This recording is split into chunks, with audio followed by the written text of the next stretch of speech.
every single month we've done a projected college football playoff. And so I wanted to do that again here today. I love this exercise, and you start to project what we're going to see in November, and you start to kind of have the debates and arguments about which teams might be on the bubble in a college football playoff. So before we get into what I would consider to be my November projection for the college football playoff, let's take a look back at what I had in October. So this was my second version. And remember, we had Texas at number 1. We had Ohio State at number 2. We had Clemson out of the ACC at 3, Kansas State at 4. We had at 5 Alabama. Remember, they had just beaten Georgia. 6 was Oregon. They had struggled early, but were just starting to get it going. 7 was Georgia. 8 was Tennessee. 9 Penn State. 10 USC. They're clearly going to be out. 11 was LSU, and 12 was Boise State. Okay, so that's what we had leading into October. Now let's go to our new projected bracket as we enter into November. And the first thing that I wanted to do is just kind of shake out the championship games in these conferences, okay?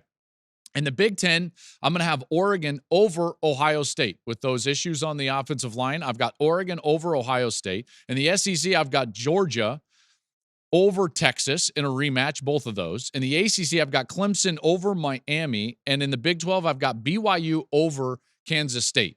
So if that's the case, okay, if that's the case, I've got number 1, Oregon. They would still be undefeated, and they would still be number 1.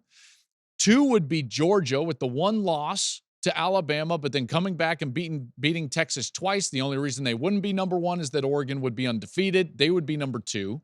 Clemson is still my ACC champ. That's going to remain the same. I've got them at number 3, and I'm just starting to really believe in this BYU team. This BYU team smells and feels a lot like 2 years ago, the TCU team. A similar rugged and competitive style quarterback, a veteran defense, some transfers in the right areas, winning games in all sorts of fashions, whether it's getting turnovers, winning with special teams, winning with offense, winning with defense. They've done it every single different way. And I just think BYU is somewhat of a team of destiny. And I think that BYU comes out of the Big 12 and they would get the number 4 seed.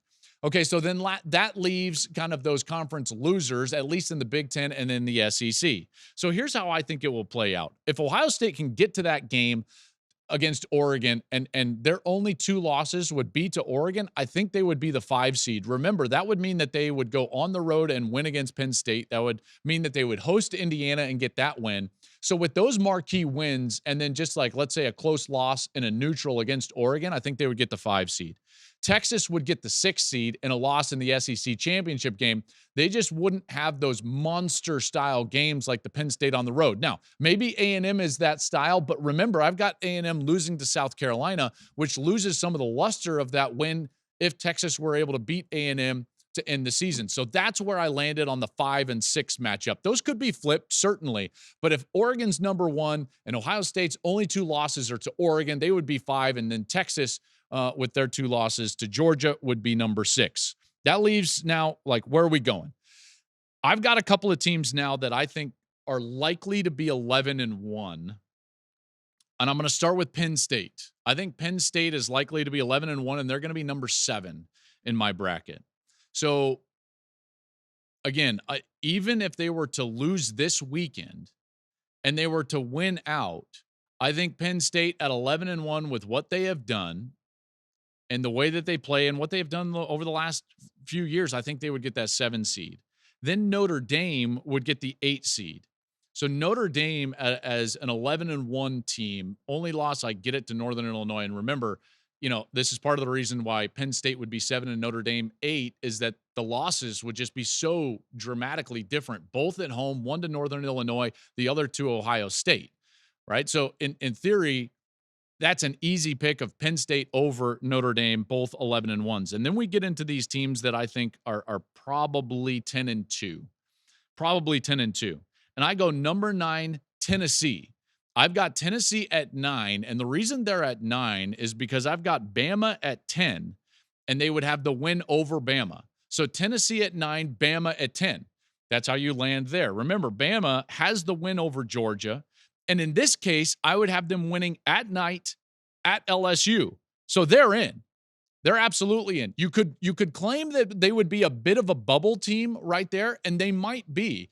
But at this point, you're coming down to kind of like 10, 11, 12, and you're debating between a lot of different teams. So let's pause and just bring up, like, who are we debating between now? Because now we're getting to the bubble spot. We still have to go G5. That's probably Boise. You understand where they're probably going to go. So right now we're talking about a bubble that may have included Alabama, but then you come into here and you start looking at these teams on the bubble. And here's what I think it's going to look like. I think that you're going to be trying to debate between essentially Indiana at probably 11-1 and Miami probably at 12-1. So who wins that argument? Both strength of schedules would be scrutinized, and rightly so. Now, Miami has been in the top 10 for most of the season. Indiana has yet to be in the top 10. This is why next week's college football playoff rankings are so fascinating, because what are we going to get? What are we going to get? Now, Miami has potential Heisman winner at that point, Cam Ward. I see Miami as a 12-1. I see Indiana as an 11-1. At that point, Indiana just does not have the marquee win. And face it, Miami doesn't really either, but they do have the higher end talent, which unfortunately is going to play into this, and they've got the extra game. And I want to be completely consistent with things that I've argued in the past. And one of the things that I've argued in the past is that you should not be penalized, punished for making it to your conference championship game and winning it. And this would be punishing Miami if they were to be left out just because they got to a conference championship game and lost.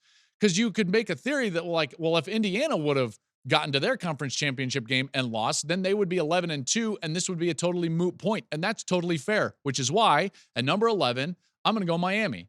I think Miami would get the 11th spot, Boise State would get the 12th spot, and the first team out would be Indiana.